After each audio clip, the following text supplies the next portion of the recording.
En el 2020, aprendimos que el amor y la solidaridad, esas son las fuerzas que nos mueven. En Coopmam, somos parte de tus experiencias y sueños. El futuro es ahorra. Cooperativa Mamoncito, deposita tu confianza.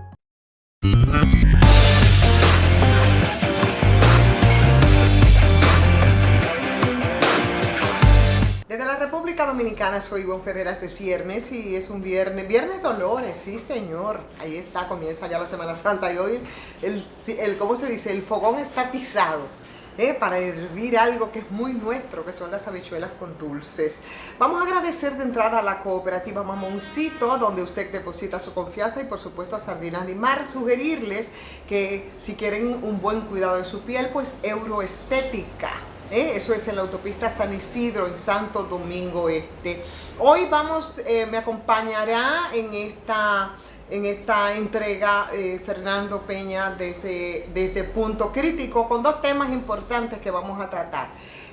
Uno tiene que ver, señores, con la pachotada de Pepe Goico, pero a partir de lo de Pepe Goico, las complicidades que pudieran haberse conjugado, incluido el Ministerio de Defensa, y las pretensiones del gobierno, tratado más en profundidad, de financiar a las clínicas privadas. Pero referir también rápidamente, señores, lo dicho por AstraZeneca hoy, que defiende la gestión con el tema de las vacunas COVID-19. Cuidado con algún cocorí, como ellos dicen, y emitieron un comunicado diciendo que todo se ha cumplido de acuerdo al contrato. Entonces eso es algo que debemos aclarar. Otras reflexiones, por supuesto, sobre el tema de los medios de comunicación, sobre el ejercicio del periodismo y cuestiones que no se tocan, como la concentración de los medios de comunicación en pocas manos. Eso es peligroso también para la democracia. En fin, vamos a ver desde Punto Crítico cómo discurre. Soy Ivonne Ferreras, que por demás está a pedirles que si les gusta le den like, con eso nos apoyan,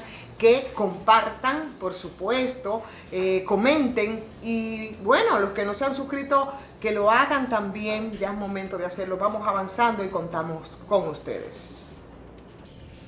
Anda, señor.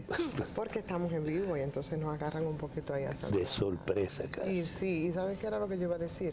Porque hablabas de méritos y de periodismo y demás.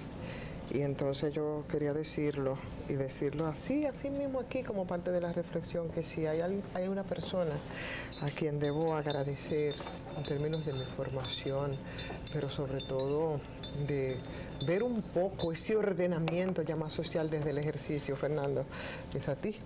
Sí. Sí, ciertamente. Y entonces era lo que iba a decir. No me digo. Lo iba a decir fuera del aire, pero entonces nos atraparon aquí al aire, y entonces quiero decírtelo sinceramente.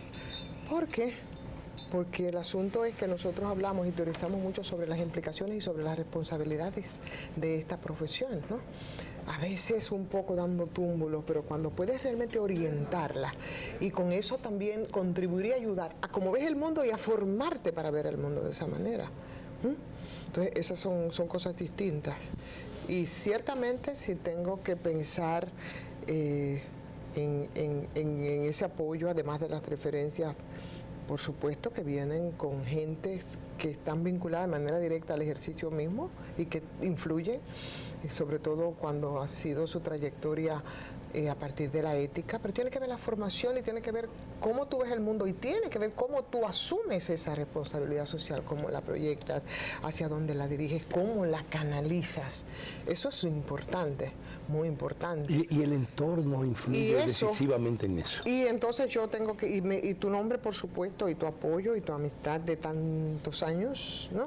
Sobre todo, yo creo que ha sido un apoyo, una orientación, obligando a mirar más profundamente y a formarte mucho más allá de lo que está establecido. Gracias, Fernanda. Y a veces, debo decirte que creo que te pasas de alguna forma en el juicio, en la valoración, pero nadie puede decidir por ti qué pensar y qué hacer. Sin embargo, yo pienso que, conociéndote, que la tradición de relaciones ayuda mucho siempre. Y la gente, uno tiende a vincularse no con sus iguales, pues eso está de más, porque somos seres humanos, somos personas, pero sí con quienes perfectamente pueden dar y recibir. Y dar sin buscar nada a cambio y recibir sin pensar que está haciéndose acopio de una recompensa, ¿no? Yo pienso, cuando tú dices eso, mucha gente alrededor de ti, alrededor de lo que ha sido el ejercicio. Y recuerdo aquellas grandes discusiones sobre el papel de los medios de comunicación, el problema de la conciencia colectiva, el problema de la honestidad en el ejercicio profesional y una serie de cosas que al final de la jornada son las que van a hablar de ti y de cualquiera. Sobre todo el compromiso. Bien, pero por que eso tiene muchas lecturas también, porque fíjate que en ese encuentro que tuvimos ahí habían otras personas con trayectoria bastante larga, decían, también cómo se ayuda desde el ejercicio, y hay gente que porque se ven que estás en los medios, tienes algunos niveles de influencia y frente a las mismas necesidades y carencias de la gente te acercan y son canal del asistencialismo. Sin embargo, es algo a lo que yo siempre me he resistido, porque para mí eso es una crítica al ordenamiento, si se le puede llamar así, del sistema, ¿no? A la exclusión. Pero es así, la gente, y de alguna manera yo digo, en ese caso no es influenciar desde el tráfico por las posiciones, no, pero sí es legitimar algo que desde la perspectiva de los periodistas debe ser criticado. Desde mi vida de muchacho, para decirlo de alguna forma, y mis lecturas, el haber examinado pensadores como Mao Zedong, como Gramsci y otros, me llevó a prestarle mucha atención a la cuestión cultural y a la cuestión ideológico-cultural. Y después de ver experiencias portentosas como aquella, incluso cuestionada por muchos, como la Revolución Cultural China, pude caminar hacia lecturas mucho más actuales que permitían examinar los medios de comunicación, el papel justamente del periodismo y de la comunicación social, ya en el marco de un capitalismo mucho más desarrollado y tecnológicamente renovado en forma progresiva, que nos ha traído al mundo hoy todo el tema no solo de las redes, sino de cómo se produce. Recuerdo a Carlos Castilla del Pina, a Manuel Descastel, a todos estos intelectuales que han trabajado mucho el problema de la conciencia colectiva, de la educación ciudadana y de masa y de los sistemas educativos, y entonces veo con mucho más valor la formación que todo ese grupo tuyo tuvo y que hoy permite por lo menos que tengamos en el marco de tanta inconducta y de tanta vulgaridad en el ejercicio incluso de la profesión, que aquí hay gente no solo que resisten, sino que ha dado muestra de que se puede ser diferente y se puede servir desde el compromiso y desde la honestidad, a partir de ejercer la comunicación social y el periodismo en forma diferente. Porque yo creo que no hay un espacio mayor que el ejercicio del periodismo para que tenga cabida el pensamiento crítico. Sí, claro que sí. Y más, después de expresiones como aquella de Fidel, que hablando de revolución y de transformación social, dice: una revolución solamente puede ser hija de la cultura y de las ideas. Y efectivamente planteado en un mundo donde la batalla es profundamente cultural. Y lo que pasa a propósito de la manipulación colectiva, de la concentración de medios, de las grandes cadenas, de la manipulación de la realidad a partir de convencernos de que no existe la realidad, sino la percepción que tenemos de ella. Entonces, si el mundo es la percepción, la manipulación de conciencia es la regla. Y cómo te la espectacularizan además, y cómo te la revierten. Convirtiendo mentiras en verdades a granel. Claro. Y fíjate el papel de los, ¿cómo se llama? Fake news. Sí, de las noticias falsas, que son los síndromes de estos momentos, pero antes era toda una industria desde la cultura también para revertir formas de expresiones, de pensamientos de la gente, para la manipulación, porque desde diversos ámbitos eso Me recuerdo el antiguo Armando Matelar. Ajá, Armand Matelar. Armand Matelar. Así es, exactamente, lo planteaba. Desde ese tiempo. Sí, lo planteaba. Estamos hablando de décadas. Esta manipulación de la industria cultural y es coger como cultura de la resistencia y tomar las formas de expresión que ahora se manifiestan de manera distinta, ¿no? Y cómo los retorcían y cómo los manipulaban y te los devolvían entonces manipulados. Es verdad, en aquel tiempo yo no era periodista de ejercicio, yo tenía la ilusión de eso, hasta estudié en el Instituto Dominicano de Periodismo en aquella ocasión, de muchachos, estando en el liceo, pero esas eran las discusiones. ¿Tú crees que eso se encuentra como tema fundamental en la discusión, en la conversación entre nuestros comunicadores y comunicadoras actuales? Los teóricos de la comunicación no son referentes para ellos, y mucho menos para analizar. Manejando cultura y comunicación, hay que recordar ahí a Jimmy Sierra, el teórico. El teórico justamente, abordando este tipo de cosas. Recuerdo nuestras clases de opinión pública y propaganda política en la universidad, en aquellos tiempos. Claro. La gente que ejercía eso. Claro. Incluso poco después, ya antes de desaparecer el Sol, estabas en el Sol, estaba ese grupo en el Sol. Y Onofre de la Rosa, hay que recordarlo con esas discusiones, al mismo Rodolfito Coascú.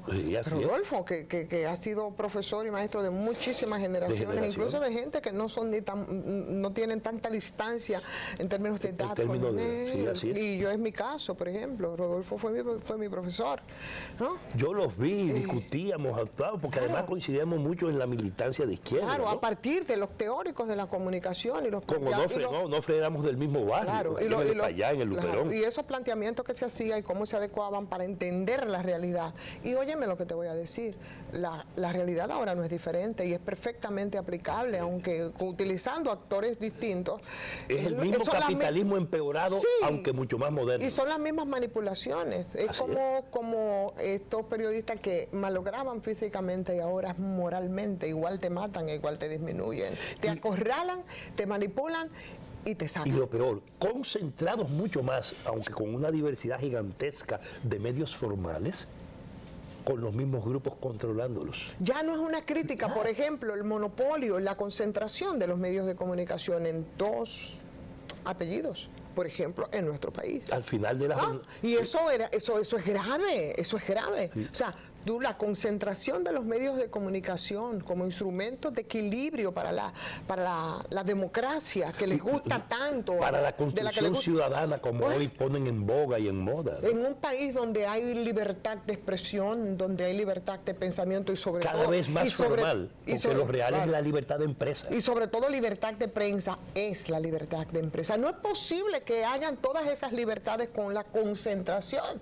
de los medios de comunicación entre manos. Y además eso es imposible, pero oye lo peor, que esa cada vez más concentrado, pero no solamente cada vez más concentrado, sino que eso no es una preocupación, ni siquiera para los mismos actores, para las mismas personas, los mismos profesionales que actúan y que son parte de los medios de comunicación. Esa no es una discusión, ni siquiera para los gremios que aglutinan a los trabajadores de la prensa y a los periodistas. Llamo la atención, porque nosotros vivimos copiando cosas. Aquí hay gente copiadores y que le interesa que se copie, que son incapaces de ver críticamente los puntos de partida de esas copias.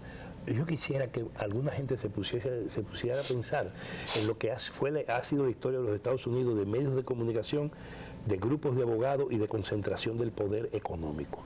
Cómo el proceso de acumulación económica tuvo que pasar necesariamente por un proceso de concentración de la influencia y la hegemonía en los grupos de abogados.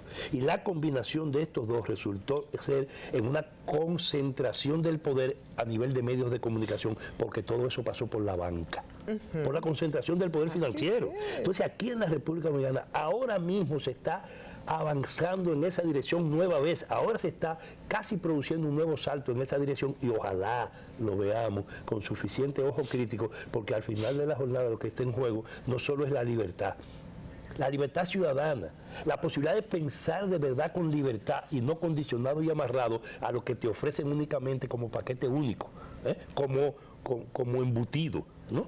como paquete consolidado para que tú ideológicamente actúes y te comportes en una dirección. Por eso es que el problema es cultural, es ideológico cultural. Por eso el problema de la educación ciudadana y por eso el problema de la libertad hoy no es solamente un problema de estómago, de comida y de trabajo. Te llevaron a un tema de solo sobrevivencia. Así es. En esos afanes los periodistas fueron entonces los que querían sobrevivir mínimamente de manera decente y ética, tuvieron que abocarse al pluriempleo, que en muchos casos limitaba la formación.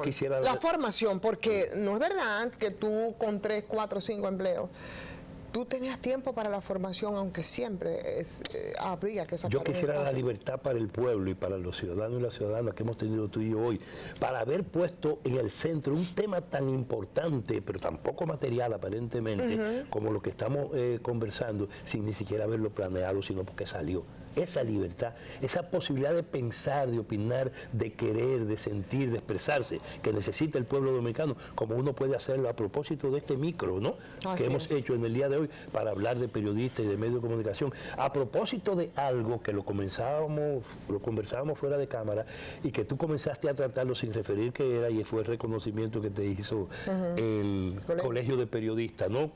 Entregándote una medalla a propósito de un ejemplo en el trabajo y el ejercicio como periodista, como esa especie que va quedando casi en extinción en un país donde se necesitan comunicadores o periodistas que sean capaces de hacerle preguntas a las autoridades, eso nada más, de hacerle preguntas de verdad a las autoridades y no responder exclusivamente a lo que necesita el dueño del medio que se pregunte o que se diga o que se obtenga como respuesta a partir de un hecho trascendente en la vida dominicana. No se puede reducir la crítica entonces al ejercicio del periodismo a que al bocinajo, vocinglería, porque es una forma también de tú limitar y reducir y de desviar y arrabalizar la discusión respecto a cuál es el verdadero. Que deberías tener estas problema. cosas como centro y no es para volver al pasado, es para tratar de situar la responsabilidad que se asume cuando usted como profesional dice que es periodista o se asume como que es un comunicador, que es lo de moda ahora. Porque ahora hay algunos que no quieren que le digan periodista,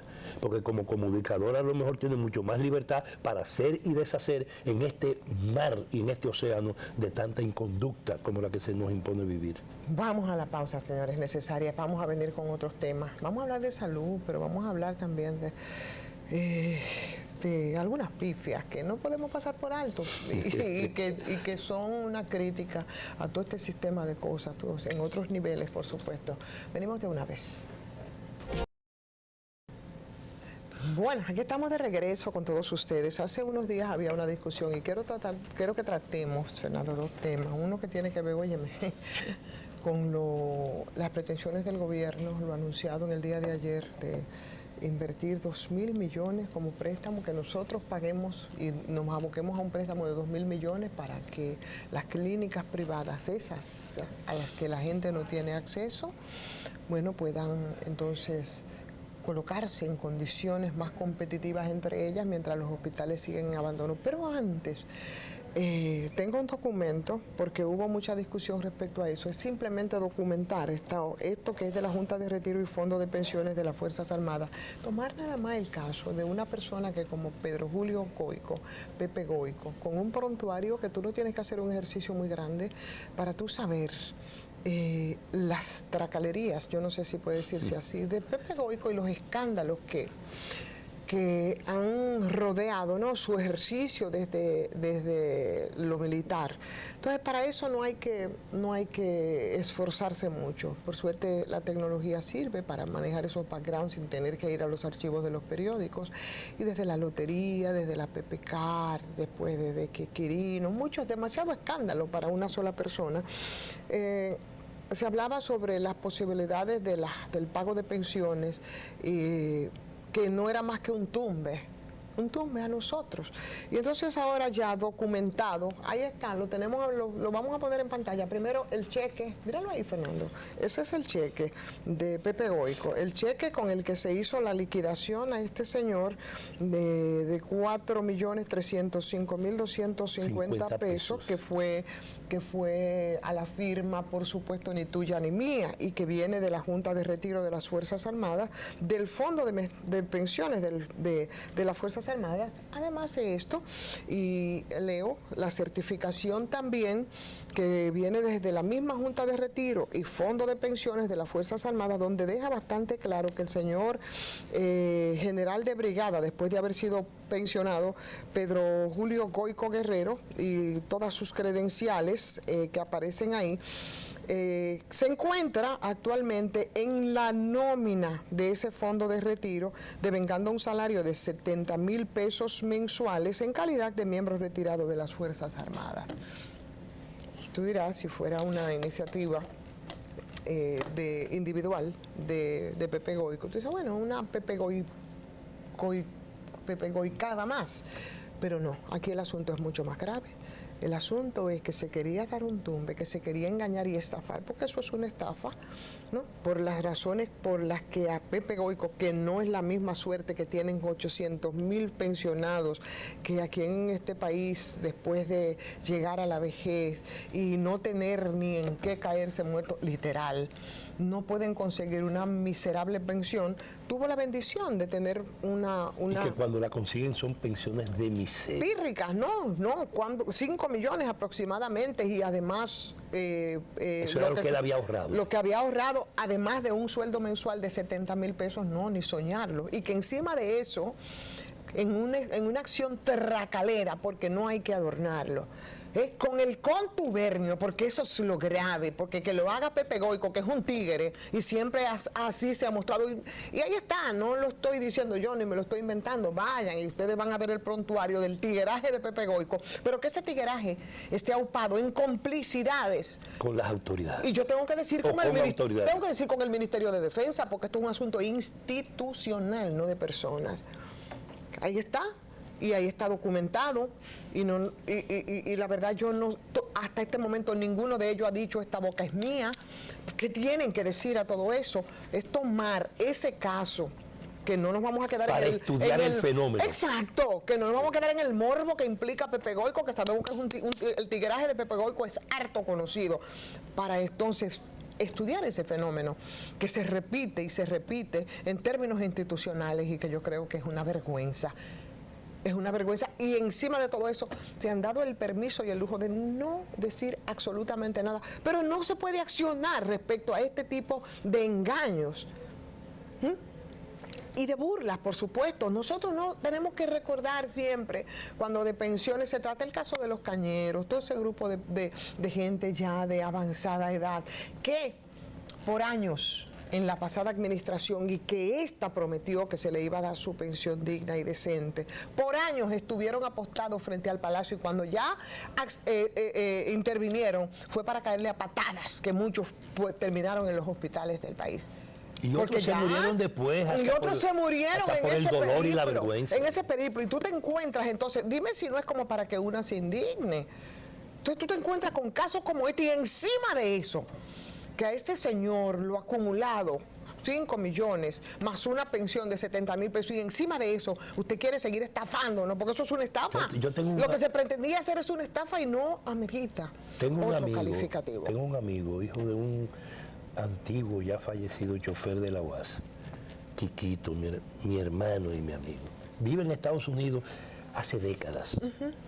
Y Quiquito desde hace mucho siempre nos decía, ustedes ven cómo llevan este país y cómo vamos.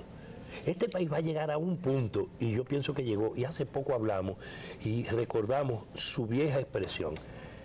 Aquí se está creando una situación en que lo que va a dirigir y ajustar cuenta va a ser el odio. Es el odio. La indignación. Es la indignación. Porque es que no es posible. A partir de la impotencia. Claro que sí. Porque no es posible que este tipo de cosas se esté produciendo en una nación donde cada 4 años le prometemos cambio. Donde el pueblo busca la manera de expresarse barriendo cosas que parecían de tanto poder, que eran definitivamente omnipotentes, ¿no?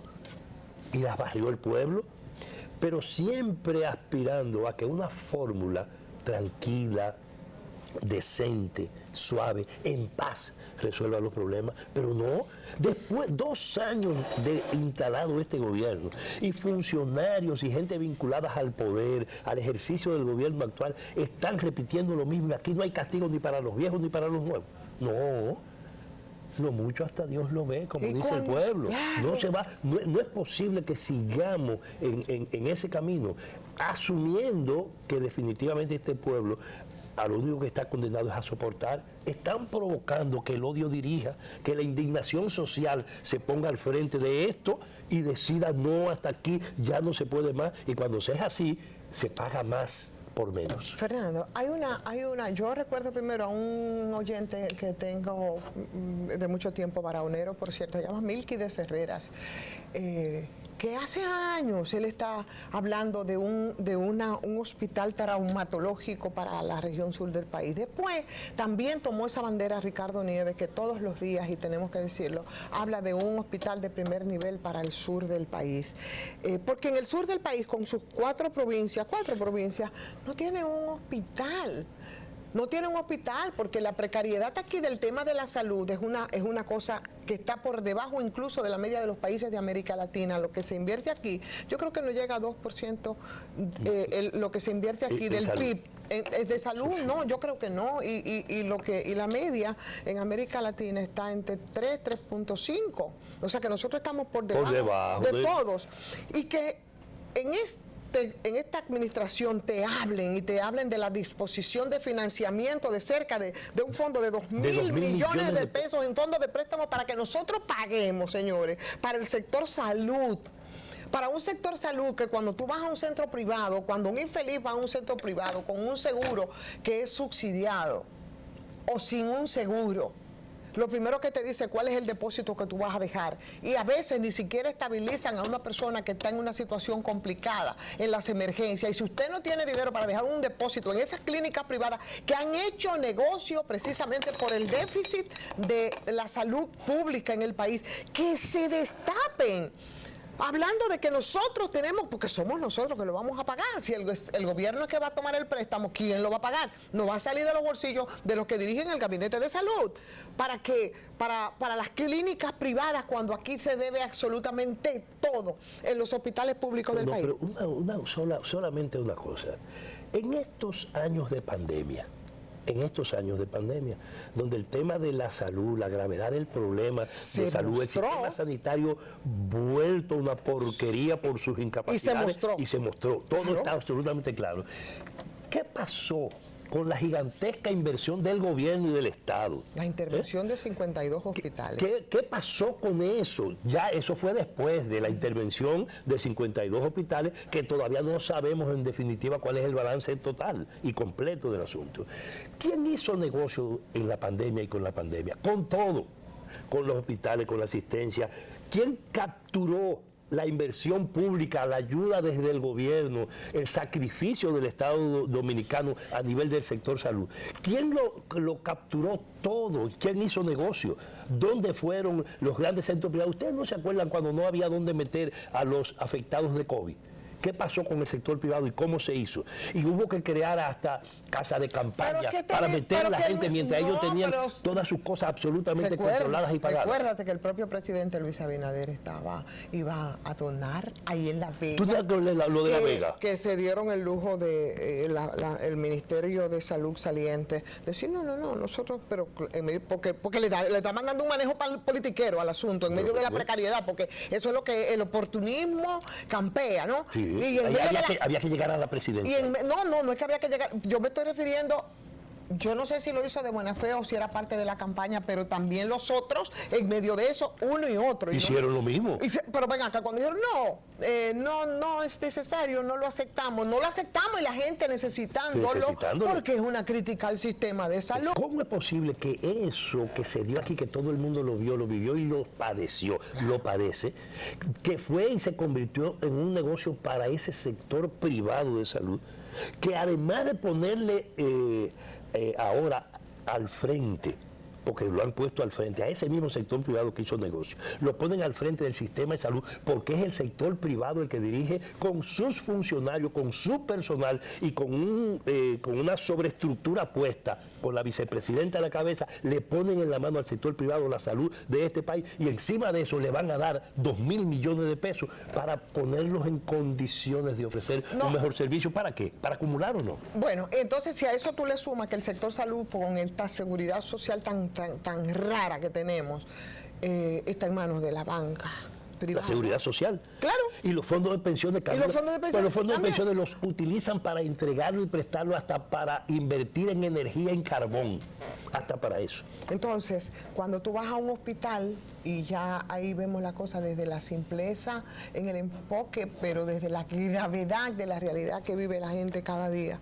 Cuando un infeliz, cuando un ninguneado, como dice Eduardo Galeano en su libro de los abrazos, va a un centro privado porque le ha desbordado en los centros públicos, lo primero que te dice, el depósito, usted tiene que depositar tanto, aunque tengas el seguro de salud. Y si usted no tiene ese depósito, usted se va para el caray, y perdónenme la expresión, a morir a otro lugar.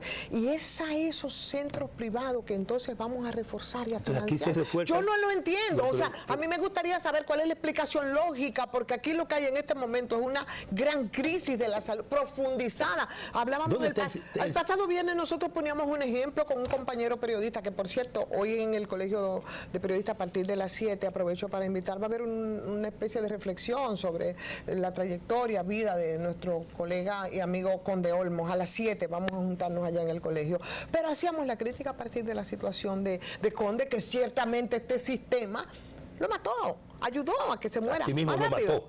Lo mató. Sí. Y como Conde, ¿a cuántos mata todos los días este sistema de salud? Que no tiene acceso a esas clínicas privadas en las que encima, y a mí me parece un acto de cinismo y de burla. Así es. Tenemos nosotros que pagar para reforzar, para que nos ayuden a morir más rápidamente. Pero ven acá. Mientras cualquier ciudadano tiene un accidente, el seguro cobra el tema, te lo mandan a un hospital público y el Estado, y de hecho el ciudadano y la ciudadanía tiene que volver a pagar vía el sector público el mismo asunto 2 veces para los mismos dueños. No, así no. Entonces, aquí hay una situación que complica, y es lo que has planteado, el problema del Sistema Nacional de Seguridad Social. El problema de la atención directa de la gente, el papel de las aseguradoras y reaseguradoras, y la función de un Estado desde lo político, que cuando ve el problema, en vez de servir en una lógica ciudadana, sirve a la lógica de los intereses de los grupos empresariales que controlan el sector salud.